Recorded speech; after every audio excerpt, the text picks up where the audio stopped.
There you go. No, your state ID, not your VA ID. This isn't valid. It's not valid. I need your state ID, not your VA ID. I'm going to ask you one more time. It's not even valid. Give me your state ID.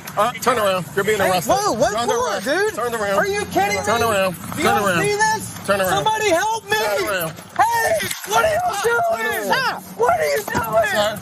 Mama. Hey. What are you doing? Call your dog off. Call your dog off. Call your dog off. Call your dog off. Call your dog off. Sir, call your dog off. Call your dog off. He just bit me. He bit me. Call your dog off. To Charlie. Call your dog off. Call your dog off. Call your dog off. Call your dog. We need. To Charlie 10 City. We need more units. We need more units. Help me! What are you doing, man? Somebody help me record! There's that horrific moment out in North Carolina where two cops were arresting a homeless veteran that was in the median there on the street. And the dog coming into the entire picture is definitely a big part about this. We're gonna get the details of what happened there. But this event happened back in fall of 2021, but the body camera footage is just now coming out as it was getting limited and potentially suppressed. So a judge ordered Gastonia Police to release the video of Joshua Rohrer's October 2021 arrest on Wednesday. Rohrer was arrested on charges of panhandling and resisting arrest during the incident. In the body camera footage, Officer Maurice Taylor claims Rohrer's service dog, Sunshine, bit his boot. When Sunshine gets close to Officer Cierra Brooks and a distressed Rohrer, Taylor deploys his stun gun, as you heard there, which hit the dog.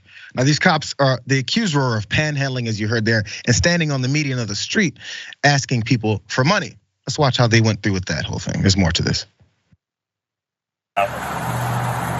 Yeah. So now he's refusing to give me his ID because I'm gonna write him.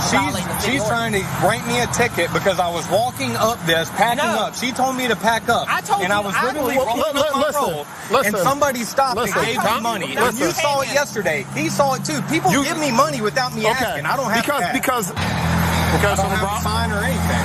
Well, you did when I saw you initially. No, you didn't. No, you didn't. I've never had a sign. I haven't had a sign for You're asking people for money, brother. I'm not asking anybody for money. You were. No, I'm not. You cannot find anybody. Okay, listen. The fact still remains. You cannot stand here in the middle of the this intersection right here, okay? Where's the law that says that I can't stand here? There are many laws. No. Well, all right, now I can literally. Listen, I didn't ask her for it. You cannot stand in the middle of this area. There's a lot going on there, Waz. There's more to this, and as they went to the arrest, and then also what happened to his dog, Sunshine. But no, I want to break down as we're going, because there's a lot that happened. There was a random person who did hand a Rohrer something out of the window, and obviously he didn't ask for it. I don't know what the laws are here. I'm not an attorney out in North Carolina, but this doesn't seem like it's in a huge egregious situation. Maybe because I live in Southern California and this is a daily occurrence on every corner and every street, every freeway exit I've seen. But I don't know. Are they right? Are the cops right? I'm just trying to figure out where they think. Of course this is a long, drawn out interaction. Not. And again, like there might be some law out there about panhandling, right? But there's a way to handle this. It's just like, yo, look, you can do this for a certain amount of time, but it's my job to get you out of here. So let's figure out a happy median and get this done, right? Like, which is just a human way of handling things. But I think this speaks to a bigger thing that I wish would happen more in our coverage of how messed up policing is in this country.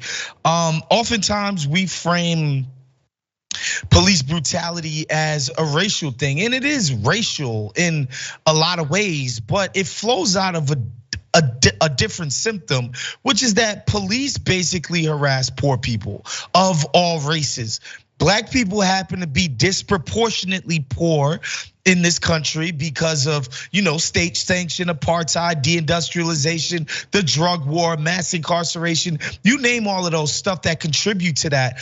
But poor white people, homeless people, you name it, are getting jammed up by the police all the time. And it is a class issue. And I wish we would frame it that way. I think we'd get a lot more people to care about it if we made people understand that They shoot white people who are poor, dead in the street all the time. They shoot poor people of all races, genders, and backgrounds because that's what the police do, right? They're an instrument of, keeping poor people in line and keeping the icky poor people away from our nice, richer, suburban citizens. And I think the way they treated this veteran is just symptomatic of that. Like, that's what they do. If you are poor, if you are part of the underclass of this country, the police will deal with you however the hell they want.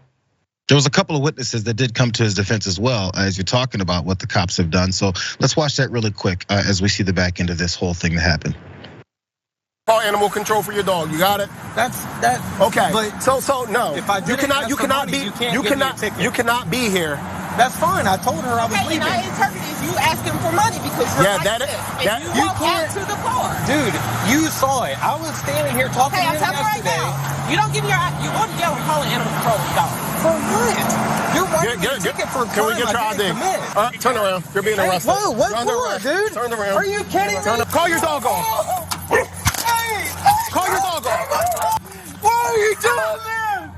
Somebody help me record. Turn around. Record this. Turn around, sir. Help me. Turn around. Help. Turn around. Why are you doing this? So after all that, let's go to graphic 3 about the fallout and actually what ended up happening legally with Rohrer. Rohrer, his attorney, and a few of his loved ones were allowed to see the October 13th video after the incident. His case garnered national attention, with WCNC Charlotte leading a media coalition to have the video released. The coalition's petition was rejected by a North Carolina judge in December of last year. Law enforcement officials said they opposed releasing the videos until after Rohrer's court proceedings. Now, at the time, they were questioning whether the right to a fair trial would be diminished if the videos were made public. Now, Rohrer also reached this plea agreement. Now, this is the other part about this. On July 6th, that saw all charges related to the incident were dropped. The district attorney's office said Rohrer's charges were presented to a grand jury twice, with probable cause being found to support the charges on both occasions. However, the agreement reached with Rohrer saw him plead guilty to an unrelated charge of driving with an unrevoked license, which no one saw him driving, and I think his license was expired. So it's okay because he wasn't driving. And after it was all said and done, they gave his dog to a veterans advocate, and the dog got away and was sadly struck by a car and died as well. Good job. Good job, because again, as you talk about the class warfare thing, no one cares that he had a dog. They're like, it's a homeless guy with a dog. That dog was living a bad life anyway. There's assumptions that are made. Yes, I'm on the Nextdoor app. I see people talk about homeless people all the time, that they need to be shoved and pushed to the next spot and the next spot and the next spot. And who does that? Many times the police do. Let's keep it real. Yeah, again, this is a problem in society that kind of runs deeper than the police, right? Like, the police come in and they deal with the negligence that we as society have put out there as far as homeless people, right? Like, we'd much rather not deal with it or think about it or be faced with it, and the police come in and they do what police do. This is what they're trained to do. They're not trained to do anything else. They're trained to come in, roughhouse, and basically use force to exert their will or whatever the mandate is from on high. So this is policing working, believe it or not, because this is what they do.